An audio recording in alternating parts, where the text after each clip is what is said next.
Muy buenos días, queridos alumnos del tercer año de secundaria. En esta oportunidad en la asignatura de literatura vamos a ver un nuevo tema y nada menos que la literatura medieval. Bien, vemos una imagen que la acompaña. Vemos aquí a alguien representante de los Mesters de Clerecía, ¿no? Narrando aquí ya sea un cuento o un verso.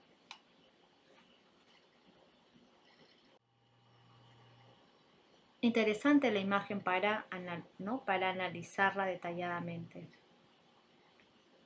Vamos a hablar sobre el contexto histórico-cultural de esta época. Se denomina literatura medieval a todos aquellos trabajos escritos principalmente en Europa.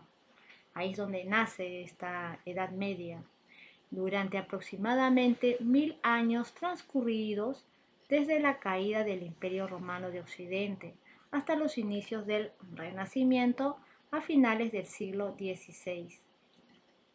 La literatura de ese tiempo estaba compuesta básicamente de escritos religiosos. Es lo que primordiaba en aquella época. Dice, a causa de la gran amplitud espacial y temporal de este periodo, se hace fácil hablar de la literatura medieval en términos generales, sin caer en simplificaciones. Bien, a continuación vamos a continuar con el contexto histórico. La mayor cantidad de obras pertenecientes a la literatura medieval son anónimas, se desconocía al autor.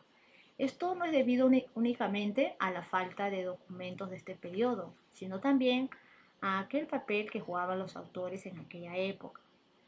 Bien, cuando creaban una nueva historia, no suele quedar claro quién era el autor, ya que atribuían ciertas ideas a otros libros de otros autores, ¿no? Una especie de imitación.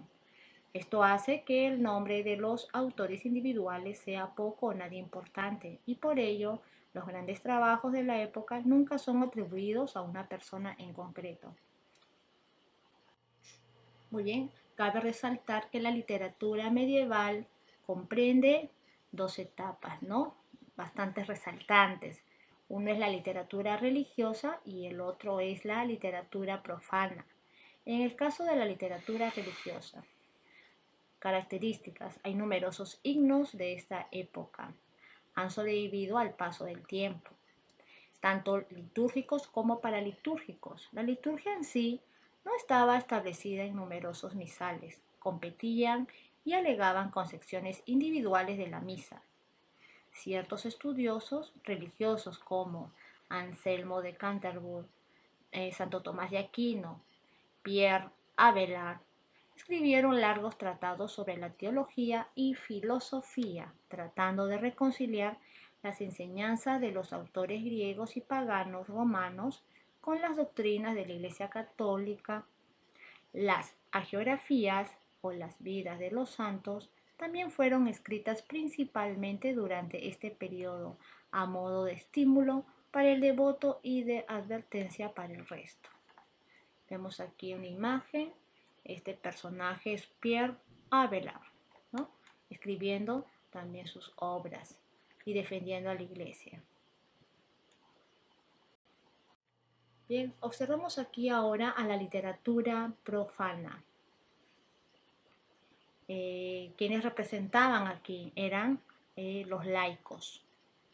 Literatura laica, por eso se dice, en este periodo no fue tan productiva como la literatura religiosa, aunque gran parte del material ha sobrevivido y poseemos hoy una gran cantidad de obras de esta época.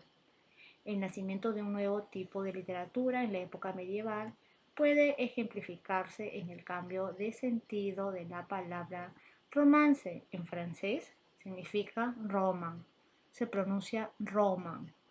Si en principio se trató de traducir a las lenguas romances, textos latinos como clásicos o reescrituras de la Eneida, Ovidio, Estacio, pertenecientes a la literatura latina, como hagiografías o crónicas históricas, al dejar de lado las fuentes clásicas e inspirarse en tradiciones orales. Surgió así la expresión emprende un roman, ¿no? Que quiere decir escribir, crear un romance. Bien, vemos la imagen que acompaña a los representantes laicos de esta época. Bien, con sus canciones, ¿no? Recuerden que también ellos representan a los mesters de juglaría. La literatura medieval escrita por mujeres es algo que sobresale en esta época. Recuerden que las mujeres ni siquiera tenían derecho a estudiar, ¿no? Puedan tener estudios al igual que los varones, ¿no? Era bastante discriminada. Las mujeres que eran posteriormente canonizadas como santas solían haber publicado sus reflexiones, revelaciones y sus oraciones. La mayor parte de los conocimientos actuales acerca de las mujeres en la Edad Media han sido adquiridos a través de los trabajos llevados a cabo por monjas. Cabe resaltar, ¿no? Tenemos a Santa Clara de Asís, a Brígida de Suecia y Santa Catalina de Siena. Vemos aquí en esta imagen una santa acompañada de un ángel. Ella es Brígida de Suecia. Los temas que sobresalen en esta Edad Media es el tema del amor cortés. También, ¿no? Como segundo lugar, hablaríamos de las hazañas de los combatientes. Dice que cobró importancia en el siglo XI, especialmente en las lenguas romances, principalmente el francés, el castellano, el provenzal, el gallego y el catalán en las lenguas griegas. Bien, aquí a continuación vamos a ver poemas épicos típicos de la tradición anglo-germánica, como quién, el Cantar de los Nibelungos, otros poemas épicos incluidos dentro de los cantares de gesta, ¿no? Como el Miocid, el Cantar del Miocid. Pero aquí en la imagen hemos querido rescatar también y darle la mayor importancia al Cantar de los Nibelungos, ¿no? Aquí podemos ver en las imágenes una lucha civil entre el pueblo y los soldados del rey.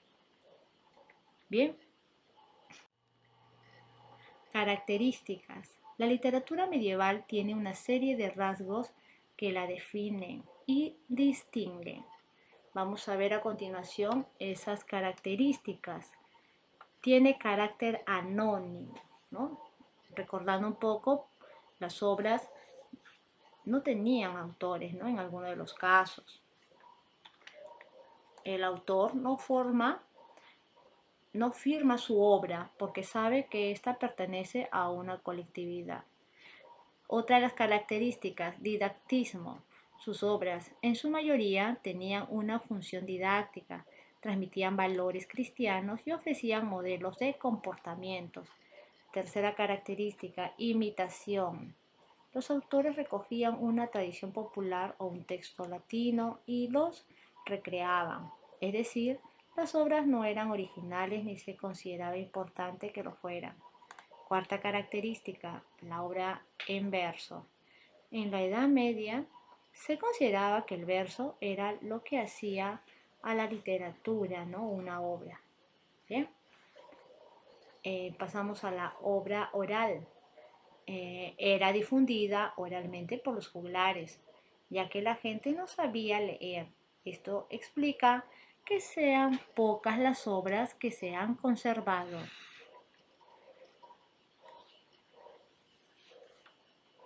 Bien, vamos a observar ahora algunos representantes de esta literatura medieval. Tenemos a los mesters de clerecía, ¿no? Y tenemos acá sus características. Bien, utilizaban un lenguaje culto, escriben en verso, la finalidad de sus obras es didáctica, los temas son casi siempre religiosos, ¿no? Y vemos acá los representantes, poetas del mester de clerecía, Gonzalo de Berceo con su obra Milagros de Nuestra Señora, Juan Ruiz Arcipreste de Ita con su obra El Libro del Buen Amor. Bien. El mester de juglaría significa oficio, por lo tanto, mester de juglaría es el nombre que recibe el oficio propio de los juglares. También se llama así a las formas de componer y narrar historias de los juglares, así como el conjunto de las obras que crearon. Siguiente, cantares de gesta. ¿Cuáles son sus características? No tiene autor, conocidos son anónimos, son obras escritas en verso, estaban destinadas a ser cantadas o recitadas, se transmitían oralmente de padres a hijos. Bien, en los cantares de gesta recuerden que las sombras son anónimas. Los harchas. Se trata de breves cancioncillas en las que una mujer se lamenta por la ausencia de su amado. Suelen estar compuestas en árabe vulgar o mozárabe y aparecen al final de unas composiciones poéticas escritas en árabe y hebreo culto. Bien, hasta aquí concluimos con nuestro tema de la literatura medieval. Bien, el trabajo que van a hacer, como verán en su ficha de práctica, realizarlo en el cuaderno. Bien, colocar por favor la fecha, el título. Y conmigo hasta otra oportunidad. Gracias.